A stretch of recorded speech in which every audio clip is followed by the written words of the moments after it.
we're watching very closely and we're trying to derive how this market optimism will transcend to the Middle East outlook as well. But from a global perspective, it does seem that markets are taking this as a positive sign. The market cannot price what it doesn't know. We still don't know the details. We still don't know where these tariffs are going to end at. But what we do know so far and what we can price so far is that at least there is a mechanism for these talks to continue. There is some sort of consensus that has been discussed, even if we don't know exactly what the consensus is. We caution that there may be initial optimism in a first instance, and then we might find out more details where it turns out that the tariff rate is actually still very high. So what we had considered to be a worst case scenario just a few months ago, which is 60% tariff rate on China, might still very well be the case, but at least what we do know so far is that there's a little bit more clarity on this mechanism for this talk, and we might find out more details as things progress. Oil prices are already taking this to mean that the clarity is a positive sign, and we're seeing oil prices a little bit up this morning, which for the Middle East outlook also matters quite a great deal.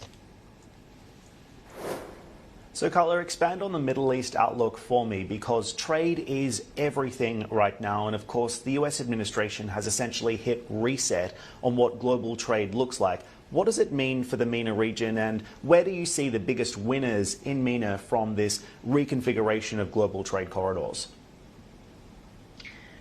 Dan, I would be cautious not to call for winners specifically in the Middle East. We are very clear in our view that we think that the Middle East is partially shielded from the tariff risks, in the sense that direct trade exposure to the US is quite minimal. On average, each and every Middle Eastern economy only exports about 5% of its total exports to the US, so that's quite small. The region had pivoted east anyways historically from a trade relationship perspective, so we're less exposed compared to other regions in the world directly to the tariff impact.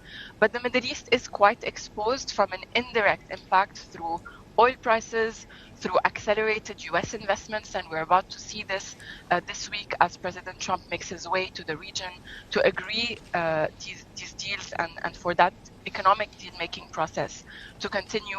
And from a liquidity standpoint, these are the channels that matter more for the Middle East outlook.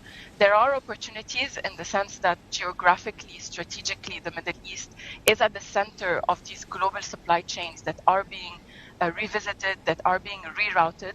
The Middle East does stand to gain a larger market share of global trade that is changing, that is being revisited in this more fragmented world. Carla, as you say, energy exports are tariff exempt under the administration's current push to reset the trade agenda in the Middle East. But at the same time, oil prices have been under significant pressure. We've seen OPEC extending output, and as a result, crude has been trading at around this 60, 65 USD handle.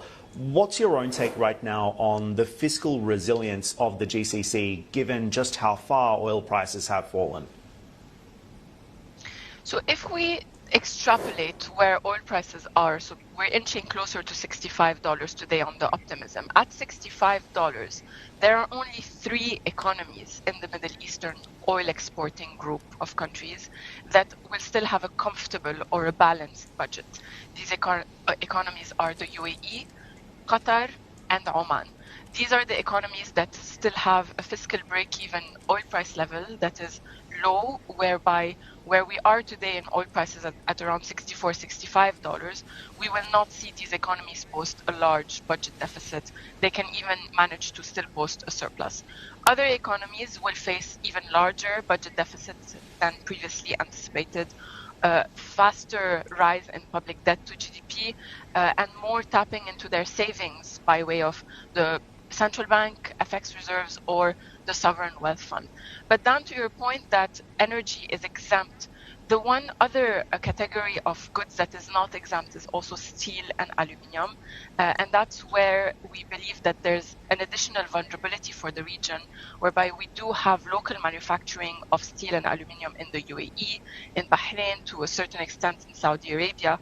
And those goods, that category is still subject to tariffs, specifically as China will look to reroute some of those goods and export them to the GCC, as it looks at the GCC as a key export market. This is where we could see more competition in our local markets on that category of goods specifically.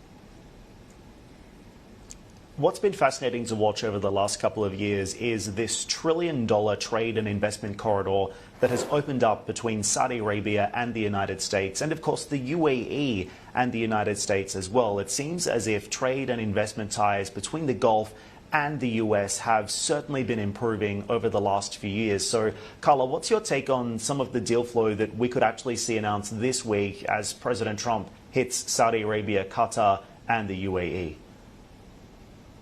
The corridor between the GCC and the US may be more prominent on investments these days compared to trade, versus when we look at the East corridor, it might be more dominated by trade rather than investments as things stand. But on the US corridor, absolutely, we do expect that, the GCC has been a historical investor in the US. We expect that to continue, but we expect front-loaded and accelerated investments from the GCC to the US under this Trump administration, the same way we had seen under the previous Trump administration. This week, we expect a flurry of headlines and more clarity on the quantums and the sectors through which the GCC is expected to make these investments. There's a lot of news already about the AI space that's more pertaining to the UAE, about the mineral space that's more pertaining to Saudi Arabia. So every GCC economy that is expected to make these large announcements on these investments has its own niche in terms of which industries, which sectors they're eyeing in the US, and what makes more sense from an economic synergy point of view by way of this corridor, this investment corridor between the GCC and the US. But we have to bear in mind that this is all happening against the backdrop of lower oil prices, whereby the GCC will be expected to deliver on these pledges at a time where oil prices are lower and at a time where they have to continue advancing their own diversification progress in their local economies. So infrastructure investment and project financing within the non-oil sectors of the GCC has to continue.